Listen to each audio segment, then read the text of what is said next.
আজিৰ টপিকটো হৈছে effect of temperature on rate of a reaction. চেপ্টাৰটো ষ্টাৰ্টিঙত আমি পঢ়িছিলোঁ যে ৰিয়েকশ্যন এটাৰ ৰেটত তিনিটা ফেক্টৰৰ এফেক্ট থাকে। সেইকেইটা আছিল কনচেনট্ৰেশ্যন, টেম্পাৰেচাৰ এণ্ড কেটালিষ্ট। কনচেনট্ৰেশ্যনৰ এফেক্টটো আমি অলৰেডি পঢ়িলোঁ।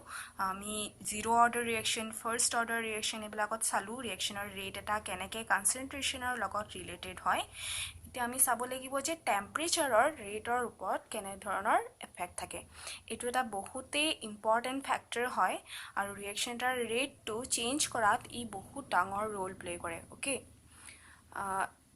এতিয়া জেনেৰেলি কি হয়, ৰিয়েকশ্যন এটাৰ ৰেট টেম্পাৰেচাৰ বঢ়োৱাৰ লগে লগে ইনক্ৰিজেই হয়। ঠিক আছে, বেছিভাগ ৰিয়েকশ্যনতে ৰেটটো টেম্পাৰেচাৰৰ লগে লগে বাঢ়ি যায়। এতিয়া অকণমান যদি আমি কোৱান্টিটেটিভলি ক'বলৈ যাওঁ তেতিয়া আমি ক'ব পাৰোঁ যে ৰিয়েকশ্যন এটাৰ ৰেট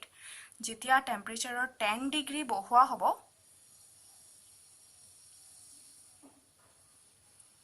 তেতিয়া সেই ৰিয়েকশ্যনটোৰ ৰেট কনষ্টেণ্টটো অলমষ্ট ডাবল হৈ যাব। অ'কে, এইটো হৈছে rate constant. This means with rise of 10 degree in temperature, rate constant is almost doubled. Okay, এতিয়া ইয়াত ৰেট বুলি নাই কোৱা, ৰেট কনষ্টেণ্ট বুলি কৈছোঁ। ইভেন আমি জানো যে ৰিয়েকশ্যন এটাৰ ৰেটটো তাৰ ৰেট কনষ্টেণ্টৰ ওপৰতে ডিপেণ্ড কৰে।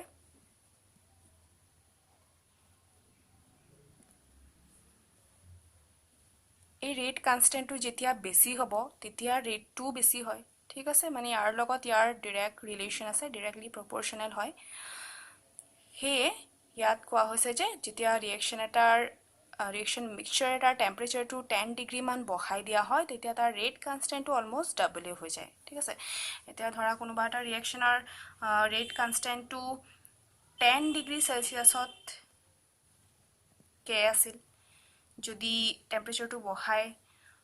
20 ডিগ্ৰী কৰি দিয়া হয় তেতিয়া ৰেট কনষ্টেণ্টটো কিমান হৈ যাব, টুৱাইচকে। আকৌ যদি 30 ডিগ্ৰী চেলচিয়াছ কৰি দিয়া হয় তেতিয়া এইটো হৈ যাব 4K। আৰু যদি 10 ডিগ্ৰী ইনক্ৰিজ কৰা হয় তেতিয়া ৰেট কনষ্টেণ্টটো ইয়াৰ ডাবল হৈ যাব, আকৌ 8K হৈ যাব। 50 ডিগ্ৰী চেলচিয়াছত এইটো কিমান গৈ পাবগৈ, 16K হৈ যাব। অ'কে, এইটো এটা ৰাফ কেলকুলেশ্যন হয়। এতিয়া ইয়াৰ এটা বেটাৰ এক্সপ্লেনেশ্যন দিছিলে আৰ্হেনিয়াছ নামৰ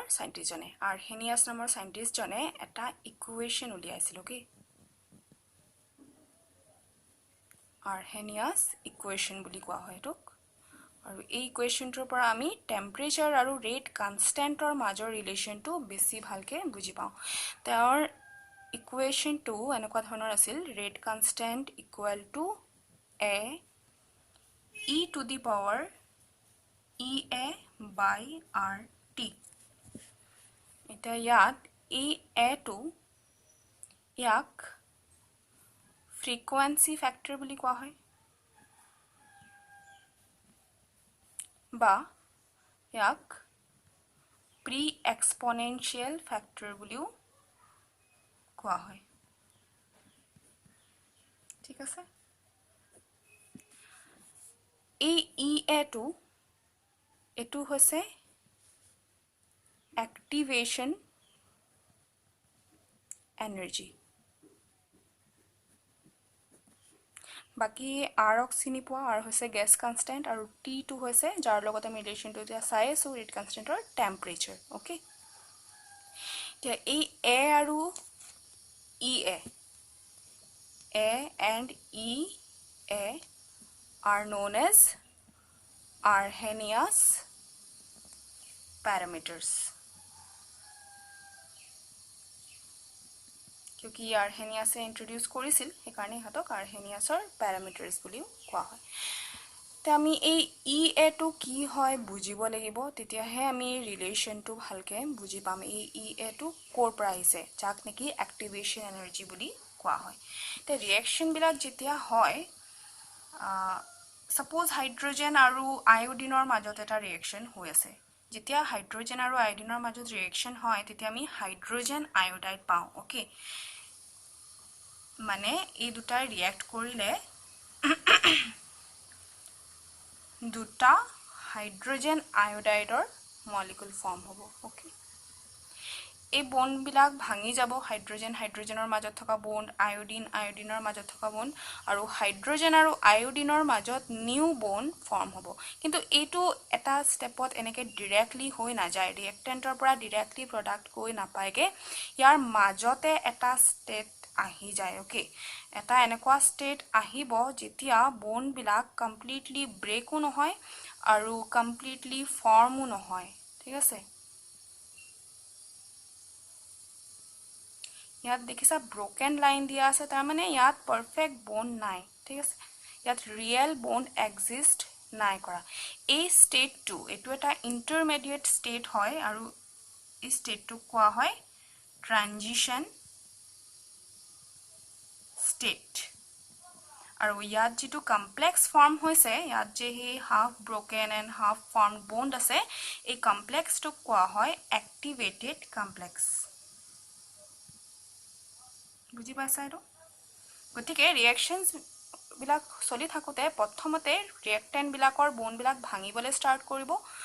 আৰু নিউ বন্ড ইহঁতৰ মাজত ফৰ্ম হ'বলৈ ষ্টাৰ্ট কৰিব হেতি এটা এনেকুৱা ষ্টেট পাব যাক কোৱা হয় ট্ৰানজিশন ষ্টেট আৰু এইটো ষ্টেট পোৱাৰ পিছতহে ইহঁতি প্ৰডাক্টলে কনভাৰ্ট হ'ব এতিয়া এই ষ্টেটটো যেহেতু ইয়াত কোনো ধৰণৰ ৰিয়েল বন্ড নাই এটো বহুতে আনষ্টেবল হয় ওকে এই ষ্টেটটো এই যেটো কমপ্লেক্স ফৰ্ম হৈ আছে এই কমপ্লেক্সটো বহুত বেছি আনষ্টেবল মানে ইয়াৰ এনাৰ্জিটো বহুত বেছি ঠিক এটা হাই এনাৰ্জিৰ কমপ্লেক্স হয় আৰু ই ফৰ্ম হোৱাৰ লগে লগে ই এনাৰ্জি ৰিলিজ কৰি প্ৰডাক্টলে কনভাৰ্ট হৈ যাব পাৰে কিন্তু ভাবিছোৱা যে ইমান হাই এনাৰ্জিৰ বস্তু এটা ফৰ্ম কৰিবলৈ হলে ইহতকটো বহুত এনাৰ্জি দৰকাৰ হ'ব ৰাইট ইহতৰ এনাৰ্জিটো হিমান নাথাকিবও পাৰে কম হ'ব পাৰে কিন্তু ইহতি এটা এমাউন্ট সাৰ্টেন এমাউন্ট অফ এনাৰ্জি যেতিয়া পাব তেতিয়াহে ইহতি এই বস্তুটো ফৰ্ম কৰিব পাৰিব এতিয়া ইহতক যিমান এনাৰ্জি দৰকাৰ হ'ব এটো বনাবলে এই এক্টিভেটেড কমপ্লেক্সটো ফৰ্ম কৰিবলে তাকে কোৱা হয় এক্টিভেশন এনাৰ্জি ঠিক আছে ইয়াৰ নামটোৱে এনেকুৱা এক্টিভেশন মানে ই এক্টিভ কৰি দিছে এক্টিভেট কৰিছে ৰিয়েকচনটোক এই ইয়ে এনাৰ্জি যদি ইহতি নাপায় ইহতি কেতিয়াও প্ৰডাক্টলে কনভাৰ্ট হ'ব নোৱাৰে তাৰ মানে মাজতে এটা এনাৰ্জিৰ বেৰিয়াৰ আছে ওকে এই বেৰিয়াৰটো পাস কৰিব পাৰা মলিকুলস বিলাকেহে অকল প্ৰডাক্ট ফৰ্ম কৰিব পাৰিব বাকি বিলাকে কিন্তু প্ৰডাক্ট বনাব নোৱাৰিব এতিয়া ইয়াক অলপ গ্ৰাফিকেলিও বুজিব পাৰা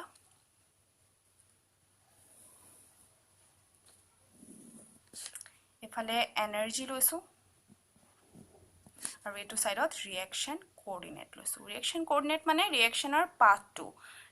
পাথটোত কি হয় প্ৰথমতে ৰিয়েক্টেন্ট আহে তাৰ পিছত কোনটো আহিব এই বস্তুটো আহিব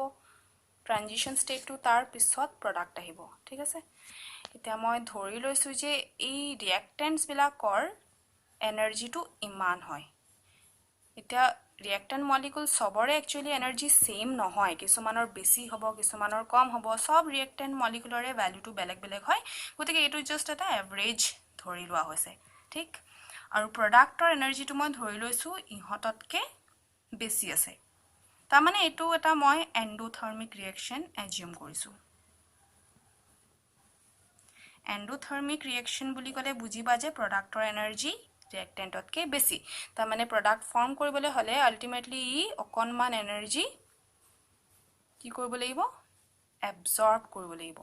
ই লব লাগিব এই এনাৰ্জিটোক থাৰ্মোডাইনামিক্সত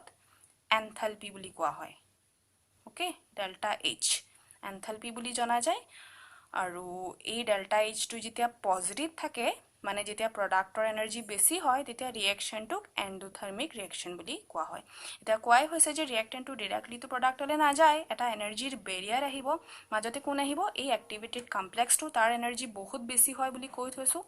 তাৰ মানে এটো বহুত ওপৰত থাকিব এটো মাজত আহি গৈছে এক্টিভেটেড কমপ্লেক্স এতিয়া এই ৰিয়েক্টেন্টৰ এনাৰ্জিটো প্ৰথমতে ইনক্ৰিজ হৈ যাব হ'ব লাগিব এইটো ষ্টেটটো ৰিচ কৰিব লাগিব তাৰ পিছতহে ই আকৌ এনাৰ্জি ৰিলিজ কৰি প্ৰডাক্ট বনাব পাৰিব ওকে তে এই এক্টিভেটেড কমপ্লেক্সৰ এনাৰ্জিৰ লগত ইয়াৰ যিটো ডিফাৰেন্স আছে ৰিয়েক্টেন্টৰ এনাৰ্জি আৰু ইয়াৰ মাজৰ যি ডিফাৰেন্স মানে ৰিয়েক্টেন্টে যিমান এনাৰ্জি আৰু পাব লাগিব এই বেৰিয়াৰটো ক্ৰছ কৰিবলৈ হেতুৱে হৈছে এক্টিভেশ্যন এনাৰ্জি বুজি পালা যদি মই এনাৰ্জিটো ইয়াৰ পৰা ধৰো এই গুটেই এনাৰ্জিৰ ভ্যালুটোক থ্ৰেশহোল্ড এনাৰ্জি বুলি কোৱা হয় ওকে আৰু সেই থ্ৰেশহোল্ড এনাৰ্জিৰ পৰা ৰিয়েক্টেন্টৰ এনাৰ্জিটো যদি বাদ দিয়া যায় কিউকি ৰিয়েক্টেন্টৰ অলৰেডি কিবা এটা এমাউন্ট অফ এনাৰ্জিটো আছেই এটোতো আছেই হেতুক বাদ দিলে যি থাকি যাব তাকে কোৱা হয় এক্টিভেশ্যন এনাৰ্জি বুজি পালা এক্টিভেশ্যন এনাৰ্জি কনসেপ্টটো ঠিক আছে এটা এক্সোথাৰ্মিক ৰিয়েকশন হোৱা হেতেন গ্ৰাফটো আমি অকনমান বেলেগ পালো হয় ইয়াতে মই সৰুকাকে দিছো তেতিয়া ৰিয়েক্টেন্টতকে প্ৰডাক্টৰ এনাৰ্জিটো কম থাকিব এক্টিভেটেড কমপ্লেক্সটো ওপৰতেই থাকিব মানে আমি এনেকুৱা টাইপৰ এটা কাৰ্ভ পাম ঠিক আছে ইয়াত ডেল্টা H টো নেগেটিভ হয় এনথালপিৰ ভ্যালু নেগেটিভ থাকে ৰিয়েক্টেন্টৰ বেছি প্ৰডাক্টৰ এনাৰ্জি কম গতিকে প্ৰডাক্টৰ এনাৰ্জিৰ পৰা যেতিয়া ৰিয়েক্টেন্টৰ এনাৰ্জিটো মাইনাস কৰিম অবভিয়াসলি হেতু নেগেটিভে ওলাব বুজি পাইছা এটো হৈ গৈছে এক্সোথাৰ্মিক ৰিয়েকশনৰ কাৰণে এনাৰ্জি প্ৰফাইল ডায়াগ্ৰামটো ঠিক আছে এতিয়া যিবিলাক মলিকুলাৰ এনাৰ্জি ইয়াৰ সমান হ'ব বা ইয়াতকে বেছি হ'ব অকল হেইবিলাক মলিকুলেহে প্ৰডাক্ট বনাব পাৰে ওকে এটা ইয়াৰ এটা ষ্টেটিষ্টিক্যাল অবজাৰভেচন কৰিছিল বল্টজম্যান আৰু ম্যাক্সওয়েল নামৰ দুজন সাইন্টিষ্টে তেওঁলোকে মলিকুলছ বিলাক ফ্ৰেকশন হিচাপে লৈছিল ওকে মানে ধৰা 10টাৰ ভিতৰত মানে সাপোজ 100টাৰ ভিতৰত 10টা মলিকুল ইয়াক 0.1 বুলি বুজাব এই ফ্ৰেকশনটো তাৰ পিছত 100টাৰ ভিতৰত 20টা তাক 0.2 বুলি বুজাব এনেকে ফ্ৰেকশনছ বিলাক লৈ তাক কাইনেটিক এনাৰ্জিৰ এগেইনষ্টত প্লট এটা কৰিছিল প্লটটো এনেকুৱা টাইপৰ আছিল ইয়াৰ এটো সাইডে কি লৈছিল ফ্ৰেকশন of molecules with a particular kinetic energy क्योंकि सब molecular energy বেলেগ বেলেগ হয় বুলি কৈছে আৰু ইফালে থাকিব kinetic energy তে ইয়াত energy কাৰ কিমান energy হেতু তেওঁলোকে ষ্টাডি কৰি statistics টো দেখিলে যে এটা এনেকুৱা টাইপৰ কাৰ্ভ পাইছে ঠিক আছে তে ইয়াৰ যিটো পিক ই এটা পাৰ্টিকুলাৰ ফ্ৰেকশন অফ মলিকুলক বুজাইছে এই ফ্ৰেকশন অফ মলিকুলাৰ এনাৰ্জিটো আমি ইয়াত পাই যাম কিমান আছে তাৰ মানে বেছিভাগ মলিকুলাৰ এনাৰ্জিটো হৈ আছে ইমান গতিকে এই এনাৰ্জিটো কোৱা হয় মোষ্ট probable kinetic energy বেছিভাগ মলিকুলাৰ ইমান এনাৰ্জি হে আছে আকৌ বেলেগ এটা ফ্ৰেকশনৰ যদি আমি এনাৰ্জি চাও আমি দেখিছো অলপ বেছি আছে কিন্তু কম ফ্ৰেকশনৰ এটো তলত আছে আকৌ কোনোবা এটা ফ্ৰেকশনৰ যদি আমি এনাৰ্জিটো চাও কইটো ৰাইট সাইডলৈ গৈছে তাৰ মানে আৰু অলপ বেছি আছে আৰু কম ফ্ৰেকশনৰ ঠিক আছে এটা লেভেলৰ পিছত ইয়াত মই ধৰি লৈছো যে এক্টিভেশ্যন এনাৰ্জিটো ইমান হয় এটো তা আমি ইয়াতটো আমি কাইনেটিক এনাৰ্জি লৈছো গতিকে আমি ধৰিছো যে এটো এক্টিভেশ্যন এনাৰ্জিৰ ভ্যালু হে কাৰণে এই লাইনডালৰ ৰাইট সাইডে যিমান ফ্ৰেকশন আহিব হে সব মলিকুলাৰ এনাৰ্জি এক্টিভেশ্যন এনাৰ্জি সমান হ'ব বা তাতকে বেছি হ'ব ঠিক আছে এটো দেখিছা যে এটো কম ফ্ৰেকশনৰ এটো ইয়াত বেছি ভ্যালু নাই ওকে ম্যাক্সিমাম মলিকুলাৰ টু এটো ভ্যালু হে আছে to most probable kinetic energy বুলি কোৱা হয় এই শেডেড এৰিয়াটো ইয়াত যিমান ফ্ৰেকশন আহিব সেই গুটেই বিলাকৰে এনাৰ্জি ই এতকে বেছি হয় আৰু ইহতেহে অকল প্ৰডাক্ট বনাব পাৰিব ঠিক আছে তে এটো এটা পাৰ্টিকুলাৰ টেম্পাৰেচাৰৰ কাৰ্ভ হয় যদি টেম্পাৰেচাৰটো অলপ বহাই লোৱা যায় তেতিয়া অবজাৰভেচনটো এনেকুৱা ধৰণৰ হৈ যায় মানে কাৰ্ভটো আমি অলপ ওয়াইড পাওঁ আগতকে দেখিছা এই পিকটো কমি আহিছে এই পিকটো কমি আহা মানে কি মোস্ট প্ৰবেবল এনাৰ্জিটো এটো ইমান ফ্ৰেকশনাৰ এতিয়া ইমান ফ্ৰেকশনাৰ হে এটো ভ্যালু থাকিব কিন্তু এটো সাইডে সোয়া এই শেডেড এৰিয়াটো ইনক্ৰিজ হৈ গৈছে তাৰ মানে আগতকে বেছি মলিকুলাৰ এনাৰ্জি এতকে বেছি হৈছে ঠিক আছে বুজি পাইছা এৰিয়া এটো অলমোস্ট আমি দেখিছো যে এটো বহুত বাঢ়ি গৈছে আৰু এটো হৈছে এটা হায়াৰ টেম্পাৰেচাৰ ধৰি লৈছো মই এটো 10 ডিগ্ৰী ইনক্ৰিজ কৰাৰ পিছত হৈছে ওকে আগৰটো আছিল T এটো হৈছে T+10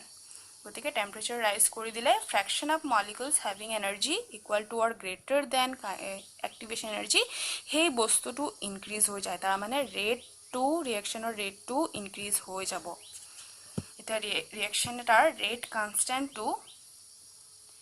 সেই ফ্ৰেকশন টুৰ ওপৰতেই ডিপেন্ড কৰে মানে কিমান মলিকুলাৰ এনাৰ্জি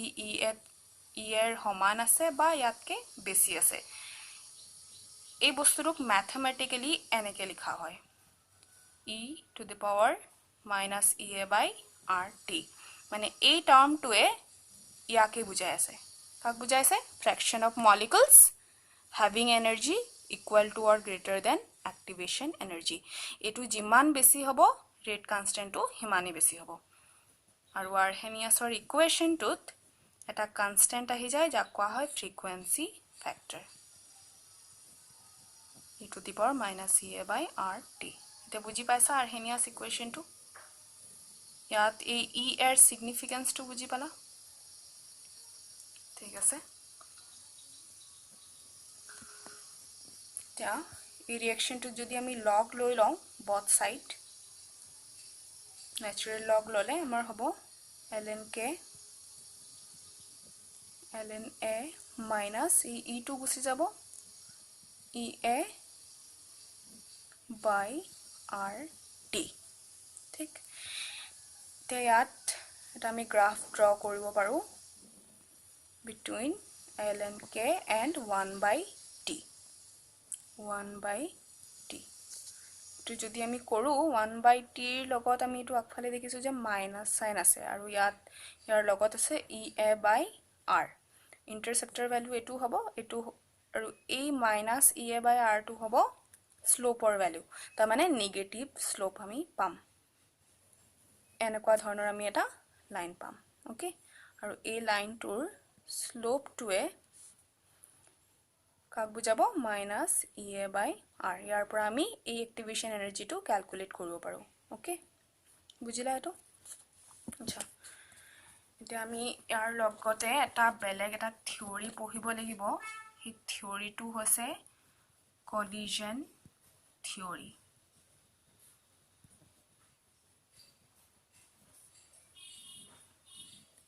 আৰ্হেনিয়াছৰ থিওৰিটোৰ পৰা বুজিলা যে ৰিঅ্যাকশন এটা হ'বলে হলে এটা মোস্ট ইম্পৰ্টেন্ট বস্তু আছে হেতু হৈছে অ্যাক্টিভেশন এনাৰ্জি মলিকুলস বিলাকৰ এনাৰ্জি ইয়াৰ সমান বে ইয়াতকে বেছি থাকিলেহে ৰিঅ্যাকশনটো হয় ঠিক আছে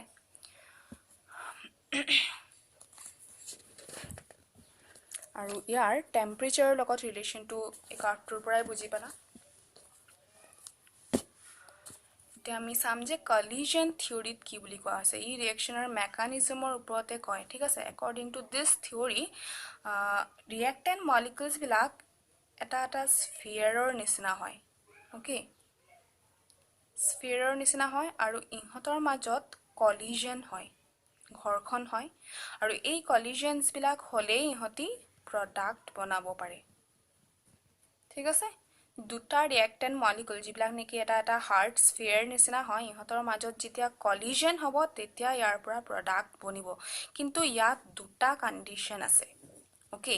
এনেই বুলে কলিজন হৈছে তেতিয়াই প্ৰডাক্ট বনিব বুলি কোনো কথা নাই তাত দুটা কন্ডিশন ফুলফিল হ'বই লাগিব তেতিয়াহে প্ৰডাক্ট ফৰ্ম হ'ব the first condition to হল যে এই যে কলিজনটোৰ কথা কোৱা হৈছে এই কলিজনটো কিন্তু effective হ'ব লাগিব okay effective collisions lead to product formation এতিয়া effective collision মানে কি সোয়া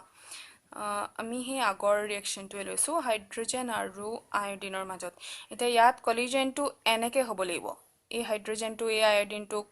ইয়াক খুন্দিয়াব আৰু ইয়াক খুন্দিয়াব এনেকুৱাকে যদি কলিজনটো হয় তেতিয়াহে ইয়াৰ পৰা আমি HI ৰ দুটা মলিকুল পাম কিন্তু যদি কলিজনটো এনেকে নহয় এনেকে হয় তেতিয়াতো নহব এটু কলিজনৰ পৰা আমি কোনো ধৰণৰ প্ৰডাক্ট ইয়াত নাপাও ওকে আৰু বেলেগ বেলেগ ধৰণেও কলিজন হ'ব পাৰে কিন্তু গুটেই বিলাকে ইনএফেক্টিভ হ'ব অকল যদি এনেকুৱা টাইপৰ কলিজন হয় তেতিয়াহে ইয়াৰ পৰা প্ৰডাক্টটো ফৰ্ম হোৱাৰ চান্সেস থাকিব ঠিক আছে হেতুকে কোৱা হয় ইফেক্টিভ কলিজন মানে ইয়াত এটা ষ্টেৰিক ফ্যাক্টৰ আছে অৰিয়েন্টেশন বলা বস্তুটো ইয়াত সোমাই আছে ভালকে অৰিয়েন্ট হৈ থাকিলেহে মলিকুলছ বিলাকৰ মাজত কলিজন হলে তেতিয়া প্ৰডাক্ট ফৰ্ম হ'ব পাৰে আচ্ছা তে সেকেন্ড পইণ্টটো যদি হে ষ্টেৰিক ফ্যাক্টৰটোৱে ফেভাৰ কৰিও যায় তেতিয়াও কিন্তু প্ৰডাক্ট নহবও পাৰে ফৰ্ম যদি হে মলিকুলছ বিলাকৰ যিবিলাকৰ মাজত কলিজনটো হৈ আছে হিহঁতৰ যদি হে থ্ৰেশহোল্ড এনাৰ্জিৰ সমান এনাৰ্জি নাথাকে ওকে এটা এই থ্ৰেশহোল্ড এনাৰ্জিটো কি আছিল এটো মানে ইয়াৰ মাজতে হে এক্টিভেশন এনাৰ্জিটোৱে সোমাই আছে ঠিক আছে আগৰ গ্ৰাফটোত মই দেখাইছিলো যে এক্টিভেশন এনাৰ্জি আৰু ৰিঅ্যাক্টেন্টৰ নিজৰ এনাৰ্জি হে দুটা এড কৰি দিলে আমি থ্ৰেশহোল্ড এনাৰ্জিটো পাই যাও মানে যেটো এনাৰ্জিৰ বেৰিয়াৰ আছিল সেই বেৰিয়াৰৰ সেই ভ্যালুটোৱে হৈছে থ্ৰেশহোল্ড এনাৰ্জি ওকে ইমান এনাৰ্জি ৰিঅ্যাক্টেন্ট মলিকুলছ বিলাকৰ থাকিব লাগিব যিবিলাকে এনেকি ইফেক্টিভলি কলিজন কৰিব আৰু যদি ইহঁতৰ আছে বা ইয়াতকে বেছি আছে তেতিয়া ইহঁতি প্ৰডাক্ট বনাব পাৰিব ঠিক that means the rate constant k is dependent on first এই বস্তুটো হৈছে ইফেক্টিভ কলিজন তা মানে collision frequency ZAB means collision frequency মানে unit volume ধৰি লোৱা 1 cm cube reaction mixture তাৰ ইমান ভলিউমত 1 সেকেন্ডত কিমানটা collision হৈছে number of collision যিমান বেছিকে collision হ'ব reactioner rate টো হিমানেই বেছি থাকিব হয়নে নহয় কিয় কি collisionৰ পৰাইতো reactant বিলাক প্ৰডাক্টলে কনভাৰ্ট হৈ আছে বেছিকে collision হোৱা মানে rate বেছি হোৱা so this ZAB means number of collision per unit volume per unit time এটোৰ ভ্যালু হাই হলে k হাই হ'ব এটোৰ ওপৰত ডিপেন্ডেন্ট কিন্তু collision হলেই তো নহব ইফেক্টিভ বুলিও তো কৈছে তাৰ মানে ইয়াত ষ্টেৰিক ফ্যাক্টৰ এটা আছে এটা প্ৰবাবিলিটিৰ ফ্যাক্টৰ আছে সব কলিজনে তো প্ৰডাক্ট নিদিয়ে যিবিলাকত অৰিয়েন্টেশনটো প্ৰপাৰ হৈ আছে অকল হেবিলাকেহে প্ৰডাক্ট দিব সেই কাৰণে আগফালে আমি কি লগাইছো এটা probability factor ইয়াক ষ্টেৰিক ফ্যাক্টৰ বুলিও কব পাৰা বা probability factor বুলি কব পাৰা ZAB টো হৈছে collision frequency আৰু এটা বস্তুৰ ওপৰত ডিপেন্ডেন্ট হেতু হৈছে threshold energy মানে সেই যে আগতে আমি পাইছিলো fraction of molecules having energy equal to or greater than threshold energy তাৰ মানে আকৌ আমি ইয়াত সেই exponential factor to লিখিব লাগিব e minus EA by RT this is the fraction of molecules having energy equal to or greater than threshold energy ইমান energy থাকিলেহে বা ইয়াতকে বেছি এনার্জি থাকিলেহে ৰিঅ্যাকশন এটাত ৰিঅ্যাক্টেন্ট বিলাক প্ৰডাক্টলে কনভাৰ্ট হ'ব পাৰিব ঠিক আছে এটো আমি কলিজন থিওৰিৰ পৰা পাওঁ ওকে